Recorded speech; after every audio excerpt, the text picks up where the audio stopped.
नमस्कार दोस्तों। आज किसान आंदोलन का दूसरा दिन है। जो ये दूसरा किसान आंदोलन चल रहा है, एक पहले चला था, ये दूसरा है। जो आज इसका दूसरा दिन है, तो आप यहाँ से शुरुआत करते हैं कि जहाँ के तहाँ किसानों को रोक दिया गया है, वहीं पर रुके हैं। और मैं आपको बताना ये चाहता हूँ कि जो सौम्या स्वामीनाथन, जो मधुरा स्वामीनाथन है, ये MS स्वामीनाथन की बेटी हैं। इन्होंने आज एक बयान दिया है, क्योंकि जो भारत के हरित क्रांति के जनक हैं वो MS स्वामीनाथन हैं। उन्होंने भारत का पेट भरा है।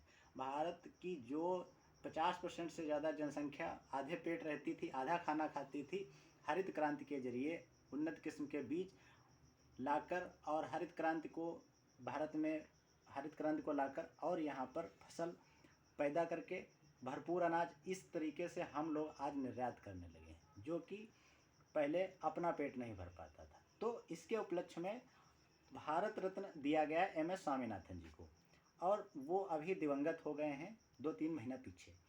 लेकिन एक बात यहाँ पर ये उठती है, एक और किसान नेता थे चौधरी चरण सिंह, किसानों के मसीहा कहे जाते हैं। उनका जो कुनबा है वो आजकल किसान आंदोलन के विरुद्ध चला गया है। तो उम्मीद उनसे भी, जो मधुरा स्वामीनाथन है, उन्होंने एक बयान दिया है कि ये किसान हैं, ये क्रिमिनल नहीं है। हाँ, वास्तव में ये किसान है, क्रिमिनल नहीं है।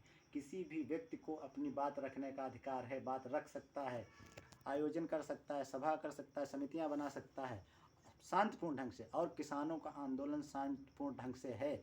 जिस तरीके से आप पतंग, जो ड्रोन हैं, ड्रोन से उन पे आंसू गैस के गोले छोड़ जा रहे हैं, टीयर गैस जो छोड़ी जा रही है उसके गोले, पतंग जो है, किसानों ने भी एक अगला मोर्चा अपना छेड़ दिया है।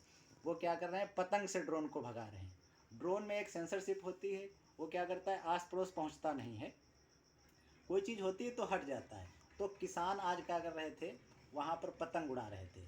तो किसानों को और चाहिए, अभी एक पतंग उड़ रही थी, ऐसे सैकड़ों पतंगें उड़ाना चाहिए, तो वहाँ पर तक नहीं पहुँचेंगे। और किसानों का भरसक प्रयास किया जा मदद पहुँचाने में। देखो, ये किसान है, ये पूरी दुनिया का पेट भर सकते हैं, तो अपना तो पेट भर सकते हैं। 6 महीने का राशन एक बार में लेके गए हैं।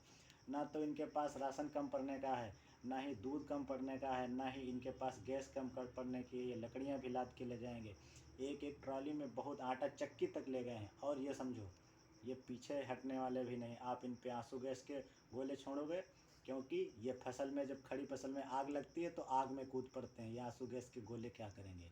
और सुनिए, ये तुम पानी की बौछार मारते हो, ये टेबल के पानी से नहाते हैं। ट्यूबवेल जो इतना प्रेशर से बहुत लंबा पानी फेंकता है, उसमें नहीं डरते हैं। तो ये सोचो कि तुम किसानों को दबा लोगे, बिल्कुल नहीं।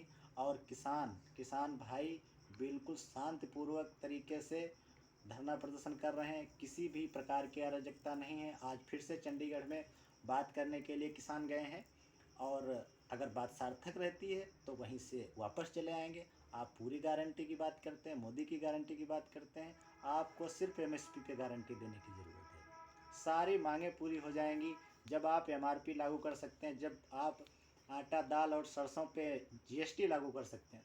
तो MSP में क्या दिक्कत है। आप MSP लागू कर दीजिए। आप जो भी खाना दे रहे हैं, जो भी कल्याणकारी योजनाएं चल रही हैं, राशन बढ़ रहा है, कोई दिक्कत नहीं। इसी तरीके से आप MSP भी लागू कर दीजिए। आप तो मेजॉरिटी में हैं, आपकी पूरी सरकार है। आधे से ज़्यादा राज्यों में जिसकी सरकार हो, अच्छा खासा कानून बना सकते हैं। आपके लिए कोई बड़ी बात नहीं है। तो हमारा केंद्र सरकार से अनुरोध है, राज्य सरकार से भी अनुरोध है कि जो किसान जा रहे हैं उनको रोका ना जाए, क्योंकि बंद का अधिकार है। बंद का अधिकार नहीं है, लेकिन प्रदर्शन करने का अधिकार है। इस तरीके से जो भी मांगे हैं वो किसानों की मान ली जाए, और इस तरीके से हम आपको तब धन्यवाद बोलेंगे। अभी हम किसी भी प्रकार का आपको धन्यवाद नहीं बोलेंगे, क्योंकि सरकार किसानों पर अत्याचार कर रही है। इस तरीके से जो लाठीचार्ज किया जा रहा है, ये गलत है। धन्यवाद। मिलते हैं अगले वीडियो में।